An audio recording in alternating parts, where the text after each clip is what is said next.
ನನಗ ಏನ್ ಮಾತಾಡಬೇಕು ಅಂತಕ್ಕಂಥದ್ದು ಕೂಡ ಮಾತೇ ಬರ್ತಾ ಇಲ್ಲ. ಇಷ್ಟೆಲ್ಲ ನೋಡಿದ್ರು ಕೂಡ ನಾನು ಎಂದ ನಿಮ್ಮ ನೋಡ ನಾನು ಯಾವ ಜನ್ಮದಲ್ಲಿ ಊಟ ಮಾಡಿದ್ದೆ ಏನೋ ಆ ಋಣವನ್ನು ಇವತ್ತು ನೀವು ತೀರಿಸಿದ್ರಿ, ಅಥವಾ ನಾನು ನಿಮ್ಮ ಋಣವನ್ನು ಯಾವಾಗ ತೀರಿಸಬೇಕು ಅಂತಕ್ಕಂಥದ್ದು ಕೂಡ ನನಗ ತಿಳಿದ ಹಾಗೆ ಆಗಿದೆ. ದಯವಿಟ್ಟು ನಾನು ಸದಾ ನಾನು ನಿವೃತ್ತಿ ಹೊಂದಿನಂತಕ್ಕಂಥ ಭಾವನೆ ನನ್ನಲ್ಲಿ ಇಲ್ಲ. ಇಂದಿಗೂ ಕೂಡ ನಾನು ಈ ಶಾಲೆಯಲ್ಲಿ ನನಗೆ ಅವಕಾಶ ಸಿಕ್ಕಾಗ ನಾನು ಈ ಶಾಲೆಗೆ ಒಂದು ಸೇವೆಯನ್ನು ಮಾಡ್ತೀನಿ ಅಂತ ಹೇಳಿ ಸದಾ ತಮ್ಮೆದುರಿಗೆ ನನ್ನ ಒಂದು ಅನಿಸಿಕೆಗಳನ್ನ ಹೇಳ್ತಾ ಇದ್ದೇನೆ. ಆಮೇಲೆ ಇವು ಎಷ್ಟೋ ವಿದ್ಯಾರ್ಥಿಗಳು ಸುಮಾರು ಎಲ್ಲೆಲ್ಲಿಂದ ನನಗೆ ಬಹಳ ಆಶ್ಚರ್ಯ ಅನಿಸುತ್ತೆ. ಬೆಂಗಳೂರು, ಆಮೇಲೆ ಅಹಮದಾಬಾದು, ಆಮೇಲೆ ಎಲ್ಲೆಲ್ಲಿಂದ ಬಂದು ತಮ್ಮ ಒಂದು ಪ್ರೀತಿಯನ್ನು ನನಗೆ ದಾರಿ ಎರೆದರಂದ್ರೆ ನಾನು ಸದಾ ಅವರಿಗೆ ಚಿರಋಣಿಯಾಗಿರ್ತೇನೆ.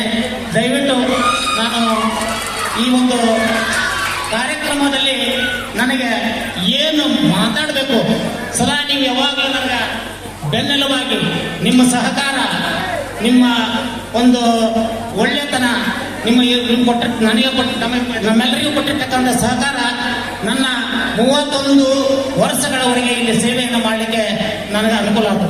ನಾನು ನಿಜವಾಗಿಯೂ ಕೂಡ ನನ್ನ ಎಷ್ಟೋ ನನ್ನ ಗುರುಗಳು, ಮುಖ್ಯೋಪಾಧ್ಯಾಯರು, ಗುರುಮಾತೆಯರು ಎಷ್ಟೋ ಜನ ಈ ಶಾಲೆಯಲ್ಲಿ ಒಂದು ಸೇವೆಯನ್ನು ಸಲ್ಲಿಸಿ ಅವರು ಇಂದಿಗೂ ಕೂಡ ಅವರ ಮನಸ್ಸಿನಲ್ಲಿಯೂ ಕೂಡ ಅಚ್ಚಳಿಯನಾಗಿ ಉಳ್ಕೊಂಡೆ. ನಾನು ಯಾಕಂತಂದ್ರೆ ನಾನು ಅವರಿಗೆ ನನ್ನ ಗುರುಮಾತೆಯರಿಗೆ ಸೋದರನಾಗಿ, ಒಬ್ಬ ಅಣ್ಣನಾಗಿ, ಒಬ್ಬ ತಮ್ಮನಾಗಿ ನಾನು ಅವ್ರ ಜೊತೆಗೆ ಒಡನಾಟವನ್ನು ಇಟ್ಕೊಂಡಿರ್ತಕ್ಕಂಥವನು. ಆಮೇಲೆ ನನ್ನ ಹಿರಿಯರು ನಿಜವಾಗಿ ನಾನು ಹೇಳ್ಬೇಕಂದ್ರೆ 25/1/1995 ಈ ಶಾಲೆ ಹೋದಾಗ ನನಗೆ ಅಲ್ಲಿ ಮಾಣಿಕರಾವ್ ಸರ್ ನನ್ನನ್ನು ಅವರೇ ಜಾಯ್ನ್ ಮಾಡಿಕೊಂಡು ಇವತ್ತು ನಿವೃತ್ತಿಯಿಂದ ಬೀಳ್ಪಡಕ್ಕೆ ಹೋಗ್ತಾರೆ ಅಂದ್ರೆ ಇವತ್ತು ಆಮೇಲೆ ಇನ್ನು ಉಳಿಕೆದು ನಮ್ಮ ಮೆಣಸಿನಕಾಯಿ ವರ್ಕಟ್ಟಾಳಿಗೆ ಬಂದರು. ನಮ್ಮ ಸುಕನ್ಯಾ ಟೀಚರು, ಗೀತಾ ಟೀಚರು, ಆಮೇಲೆ ನಮ್ಮವ್ವ ಎಲ್ಲದೊಳಗೆ ಸಿದ್ದಮ್ಮ, ನಮ್ಮವನು ನೋಡ್ಲಾರ್ದ ಭಾಳ ದಿವಸ ಆಗಿಬಿಟ್ಟಿತ್ತು. ನಾನು ಎಂದು ನೋಡಿನೇ ಏನಂತ ಮುಕ್ತ ಸ್ವಭಾವದ ನಮ್ಮವ್ವ ಆಕೆ ನೋಡಿದ್ರಾಗ ನನಗೆ ಎಷ್ಟೋ ಸಂತೋಷ ಅನಿಸ್ತು. ಆಮೇಲೆ ನಮ್ಮ ಸುರೇಶ್ ಏನು ಅನೇಕ ಗುರುಗಳು ಇವತ್ತಿಗೂ ಕೂಡ ನನ್ನ ಜೊತೆಗೆ ನನ್ನ ಸುಮಾರು ಇಲ್ಲಿ 10 ವರ್ಷಗಳವರೆಗೆ ನನ್ನ ಜೊತೆಗೆ ಸೇವೆಯನ್ನು ಮಾಡಿದ್ರಪ್ಪ ಅಂದ್ರೆ ಈಗ ಏನು ಈ ಊರಿಗೆ 2 ವರ್ಷ ಆದೇನು ಬಂದಿದ್ವಿ ನನ್ನ ಇವತ್ತು ನನ್ನ ಸೋದರಾಗಿರ್ತಕ್ಕಂಥ ಪ್ರಭುರಾಜ್ ಒಬ್ಬಳದ ಗುರುಗಳು, ಆಮೇಲೆ ಮುಖ್ಯೋಪಾಧ್ಯಾಯರಾಗಿರ್ತಕ್ಕಂಥ ಸಂಗಪ್ಪ ಗುರುಗಳು ಕೂಡ ನಾನು ಅವ್ರು ಏನು ಹೇಳಿದ್ರು ಕೂಡ ಇನ್ನೊಬ್ಬರು ನನ್ನ ಸೋದರಾಗಿರ್ತಕ್ಕಂಥ ನಿಂಗಪ್ಪ ಹಿದ್ರಿ 6 ವರ್ಷ ಇಲ್ಲಿ ಸೇವೆಯನ್ನು ಮಾಡಿದ. ಆ ಸೇವೆ ಅಜರಾಮರವಾಗಿತ್ತು. ಅದು ನನಗೆ ಅತಿ ಬಲಗೈ ಆಗಿತ್ತು.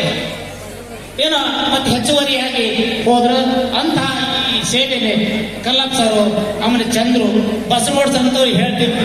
ಯಾಕಂದ್ರೆ ಅವ್ರಿಗೆ ನಾವು ಲೆಕ್ಕಿಗ ಅಂತ ಕರಿತೀವಿ, ಕರ್ಣಿಕ ಅಂತ ಕರಿತೀವಿ, ಏನು ಆ ಶಾಲೆ ಆಡಳಿತ ಮಂಡಳಿ ಅಂತ ಕರಿತೀವಿ ನಾವು.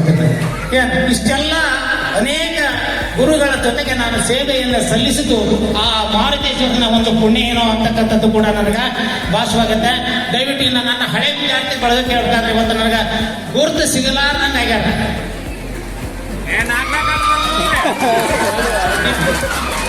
ವಿದ್ಯಾರ್ಥಿನಿಯರು ಕೂಡ ಹಂಗಾಗ್ಯಾರ, ಗುರುತು ಸಿಗಲಾರ್ದಂಗೆ ಆಗ್ಯಾರ. ನಾನು ಅವರಾಗ ಬಂದು ನಾನು ಗುರುತು ಹಿಡಿತಾರ. ಸರ್ ನಮಸ್ಕಾರ, ಆರಾಮ ಯಾಕೆ ಗೊತ್ತಿಡಿದ್ರೆ ಅವ್ರು ನೋಡಿದ್ರ ಹಂಗಾಗಿಲ್ಲ, ಆದ್ರೆ ಅವ್ರು ನೋಡಿದ್ರ ಅದ್ರ ಬದಲಾಗಿರ್ತಾರೆ. ಇವನ್ನೆಲ್ಲ ನೋಡಿದಾಗ ನನಗೆ ಬಹಳ ಸಂತೋಷ ಅನಿಸ್ತು. ಇದು ಒಂದು ಸಂತೋಷದ ಸಮ್ಮಿಲನ, ಒಂದು ಜಾತ್ರೆ ಅನ್ಕೊಂಡಿದ್ರು. ಆಮೇಲೆ ತಮ್ಮ ಸಹಕಾರ ಯಾವಾಗಲೂ ನನ್ನ ಕುಟುಂಬದ ಮೇಲೆ, ಆಮೇಲೆ ತಮ್ಮ ಒಂದು ಆಶೀರ್ವಾದ ನನ್ನ ಮೇಲೆ ಸದಾ ಇರಲಿ ಅಂತ ಹೇಳಿ ತಮ್ಮೆಲ್ಲರಿಗೂ ವಂದಿಸಿ ನನ್ನ ಮಾತು ಮುಗಿಸ್ತೇನೆ. ಶ್ರೀರಾಮ್ ಗುರುಗಳು ಇಲ್ಲಿ ಸೇವೆಯನ್ನ ಗೈದಂತ ತಮ್ಮ ವ್ಯಕ್ತಪಡಿಸಿ